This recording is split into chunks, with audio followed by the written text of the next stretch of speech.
give it. We're here with Jeff Phillips and David Hopper, who's proposed this trip to Kurdistan. And we've asked Jeff to kind of give us an overview of what the trip is going to be all about, how they got started. And so, Jeff, if you'll share with us your insight, please. Great. Thank you. Just real quickly, I've been in Chile for 46 years. We have 4 children, 9 grandchildren. We all live in Chile and minister in Chile. And in 2003, the year of the war, we got an invitation to go to northern Iraq, which is called Kurdistan, because the Kurds are the largest people group in the world without a country. There are 40 million Kurds in between northern Iraq, Iran, Turkey, and Syria. That should have been Kurdistan when they divided up the Middle East. So we went in with a team of 12 from Chile, 2 of which were my children, to set up a base in that area, because there was another one that had existed in another city with an organization that's called Frontiers, which is an incredible ministry that works only with unreached people group, especially Muslims. And so they invited us in, they trained us for 2 weeks, and then sent us to a brand new city called Suleimania, which is almost 1 million people. And we took their model of setting up a training center for women, because Muslim women have very few opportunities to be able to get education. So we started out with reading, we started out with computer, sewing courses, and it's just grown from there. But as we worked there, we actually got a grant from the coalition, the U.S. coalition, of $150,000, because they loved our project, loved what they're doing. And the end of 2003, they were on their way out. And so we did a proposal. And then one of the cities, communities in Suleimania, actually gave us a piece of land that at that time was worth probably $300,000. And is now worth, I don't know how much money, but it's not actually ours. It's still government land, but we've had it now for over 20 years. And in those 20 years, in that center that we built, we have now hosted and trained more than 50,000 people have come there, mostly children. And it's just amazing. Now it's grown to art, it's grown to music. The ex-director of the Philharmonic of Baghdad came into the kingdom, and now he donates time teaching in our center, and just a tremendous testimony. He's a dean of music in one of our universities, and so it's amazing. Now we have a second center as well. And as well, we're working in refugee camps because of ISIS. A number of years ago, many people fled other areas of northern Iraq and came into our city because it's so secure. And we have actually been given the keys to a clinic there. And so we bring teams in, medical teams. In the last 14 months, we've had 3 medical teams. All from Living Word, which is a church in Pennsylvania. They'll be going back in May. It's just so encouraging to see what's happening in that part. We now have a registered church by the government, a Muslim government. We have a registered Bible Institute, which is with Hope International out of Fullerton, California. They work with us, and so we give certificates of ministry, which again was approved by the Iraqi government. So now we have our own secular end-to-end organization, which is called End-to-End, Neighbors to Nations, Waging Peace in a Broken World. And so we have a Christian branch, which is Ibero-American Ministries, and then we have End-to-End for closed countries. And so that's the name you will hear more and more when we refer to Kurdistan and other countries where we're working that are closed. as well. We have had multiple U.S. teams individuals. We have North American professors that come in every other month to teach as well in our training institute. So I literally feel safer in Sulaymaniyah than many parts of Chile or many parts of the United States as well. I walk the streets alone. Since 2003, I've probably been there 30 times. It was a little sketchy in the beginning. You had to do a spiral descent into the airports for safety reasons. Now, Turkish Airlines, which has one of the best flying records, flies directly into our city from Istanbul. Many of the major airlines fly right into our city. You don't need a visa if you're North American. They just say welcome. They love North Americans there. And so for the first 2 weeks, you have an automatic visa. And after that, you have to apply. And it's a very, very simple process. And so I have taken, right before the pandemic, I took 2 of my grandchildren with me. One was 13 and no, 3 grandchildren. One was 8 and one was 5. And I love those grandchildren dearly. I would not put them in danger. And so I feel that secure taking my family into that country. Yeah. You had mentioned that there's an American air base nearby. Is that true? Is that part of what keeps that secure, do you think? You know, they play such a low profile now. They're there for presence, but the Kurdish military, especially the Kurds, they're known as the Peshmergas. Some of the top generals in the United States have said, if I had to choose an army to fight with me, it would be the Peshmergas. It would be the Kurdish. These people fear nothing, and they keep very tight security. And they were actually the ones that drove ISIS out of Iraq. It was not Baghdad. They dropped their guns and ran literally, and the Peshmergas came in and cleaned house. Yeah, that's good. Thanks for that explanation. So you've explained that you've got a great team there, Julius and Chica. Would you mind telling us about them? Yeah, it's kind of a crazy story. Chica, whose name is Alejandra, is from Chile. She initially went over with us in 2003 and stayed for the first 7 months with my wife and the team. Half of the team came back. That was the original agreement. My daughter stayed and 7 other people stayed. And then she came back, and we became more and more involved in mobilizing Latinos to the Muslim world. That's my passion. My dream is to mobilize 1,000 Latinos to the least reached people. And so she worked with us for 8 years in partnership with Frontiers. And then she said, I need to go back. And she is an incredible help here in Chile. So she ended up going back and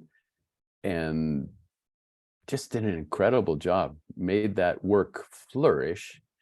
And then Julius is from Cameroon, and he works with our team in Sierra Leone, and they began a video romance and ended up falling in love, and they came to Chile, and I got to marry them here in Chile, and then they returned to Iraq after a month, which isn't the best idea in the world, probably. Newlyweds from 2 different cultures trying to run an entire work, but they've done marvelous. Julius is a systems man. He has a degree in psychology and social work, and so he understands what's going on and is just taking it to another level. He's the one that's responsible for the church being registered, the institute being registered, and the second center being registered. So these guys are doing an incredible job over there.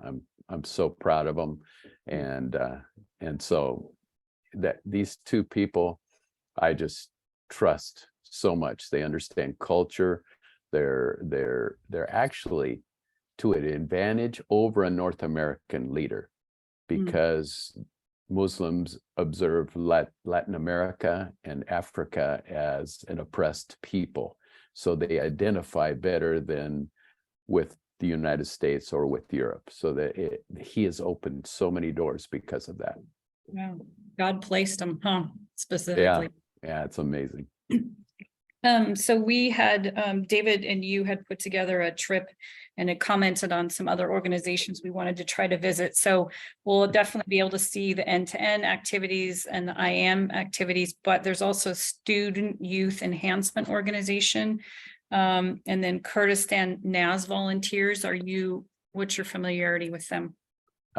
Julius is actually much more familiar with them. We have talked about them and their outreach. There's just a lot of underprivileged people in Suleimania, even though it's a beautiful city. I mean, you go in there and you go, whoa, this place is developed. It has malls that are bigger than Chile, shopping centers, but there are a lot of underprivileged people, and because of the amount of refugees. We have a people group called Yazidi that's only known in northern Iraq. They're kind of like gypsies, but they have their own religion, and we have reached out to them. We have also reached an unreached people group called Shabbat, which are near Mosul, and we actually have believers now. We adopted 5 unreached people groups in the world before the pandemic, and we have connected with 3 of them now. It just miraculously, and in 2 of them, people have come into the kingdom, and so we work with those people as well. So there is actually, we are trying to register in Baghdad now, which is not easy. And once we're registered in Baghdad, we will be able to move more easily. I promise not to take you to Baghdad. I promise. I won't go there either. But up near Mosul, that's the people group Shabbat, and we hope to get up into that area. But you have to have a special visa from Baghdad. So that's why we're attempting to register end to end, not just in the northern region. Yeah, that sounds like a longer term, couple year project then, to get into that. Yeah, we've actually been working 2 years on it. And so it's things just move slower in that part of the world. Yeah. So touch on your funding. How are you funded? So basically almost everything comes from churches or organizations that do grants. We're not the best equipped in grant writing. We've had several of our people in the United States now go through special training on how to write grants. So it's basically at this point, large support from churches that have known IAM forever. And so they trust us and they know what we've been doing in our history. So they have committed to that. Okay, that's good. And then I'm thinking about, so if we've got students that want to go, tell me culturally, is there conservative? Do women need to dress differently? What's the experience that someone might have if they go? Yeah, Suleimania is an incredible city. As you drive into the city, there's a statue of a woman breaking chains. I mean, they're just saying this is a new era for the woman in our part. When you walk onto the university campuses, you would think you're in the United States. Girls in jeans, in just short sleeve shirts, sometimes tank tops. But then on the other stream, you'll see almost that Darth Vader look, just the eyes. So you get both extremes there.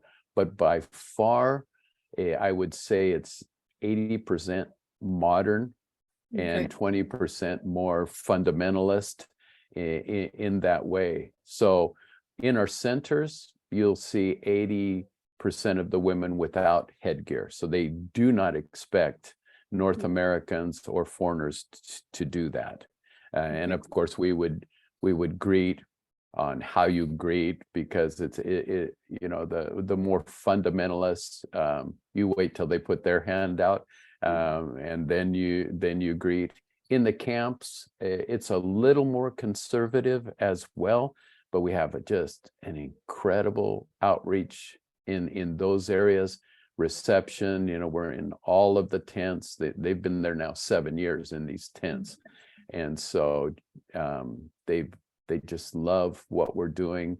The medical center, once again, in 5 days we see about 900 people. Wow. And so there's just tremendous needs for the medical center to get additional teams. I would love to get medical teams once a month into that country. We do have a dentist, a Kurdish dentist that works 3 times a week there now, just and keeps it open, doing dental work for free. We are now preparing to send a Kurdish psychologist in there to work with trauma 3 days a week as well. Wow, that's really great.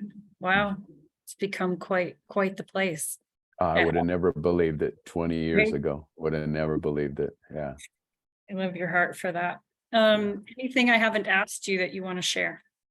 Just I understand the whole issue of security. I really do.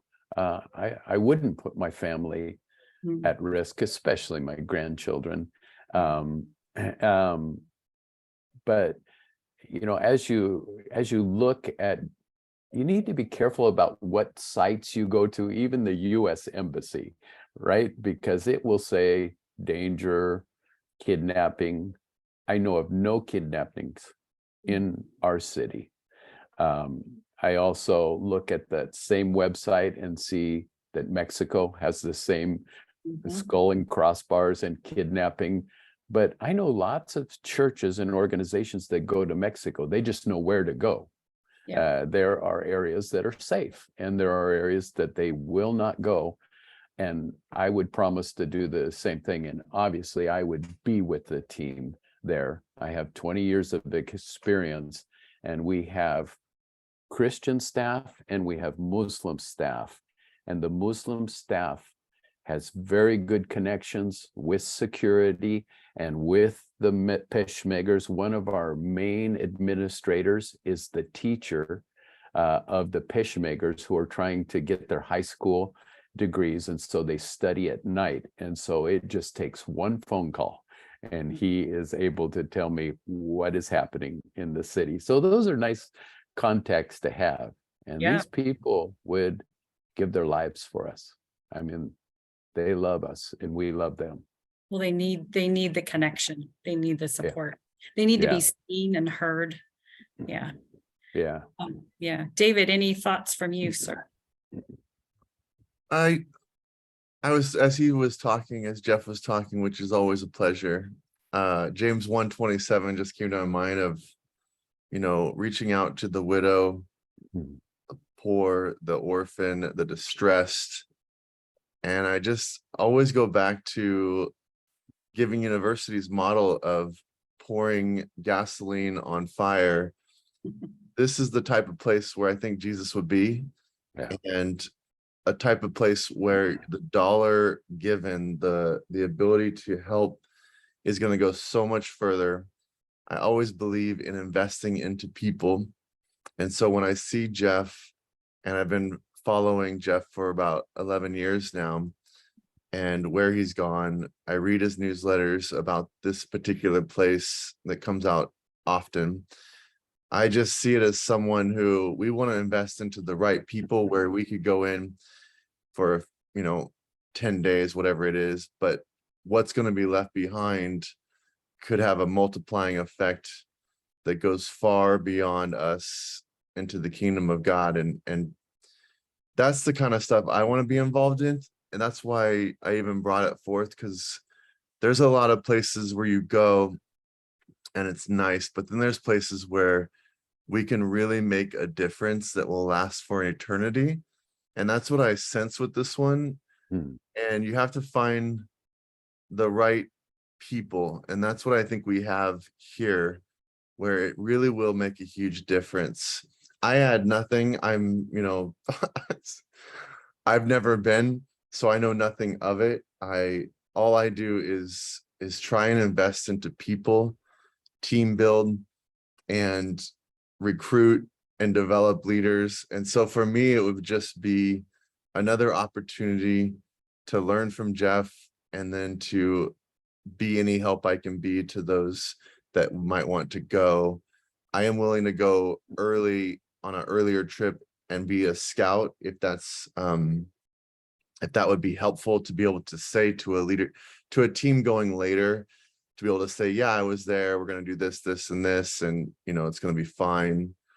I know in my own experience, the only places where I had to duck and cover and take my team into hiding because it was dangerous outside was in Watts, LA. I took like 5 trips to Watts to do mission work with LA, who was that? World Impact.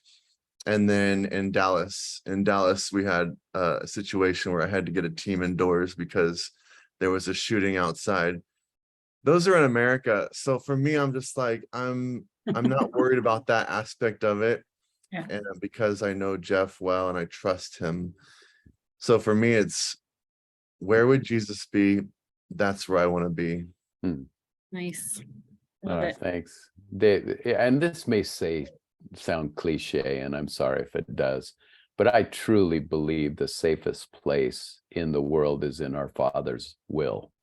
And so as I walked, I'd rather be in Iraq in his will than anywhere else in the world outside of his will, and these medical teams, I mean, some of this will be their 3rd trip, and I'm going to do some filming saying, so why do you keep coming back? I mean, if it was that dangerous, would they come back for a 3rd time? I don't think so. No, their hearts have been stirred. That's for sure. Yeah. Thank you for that. I'm going to end the recording here.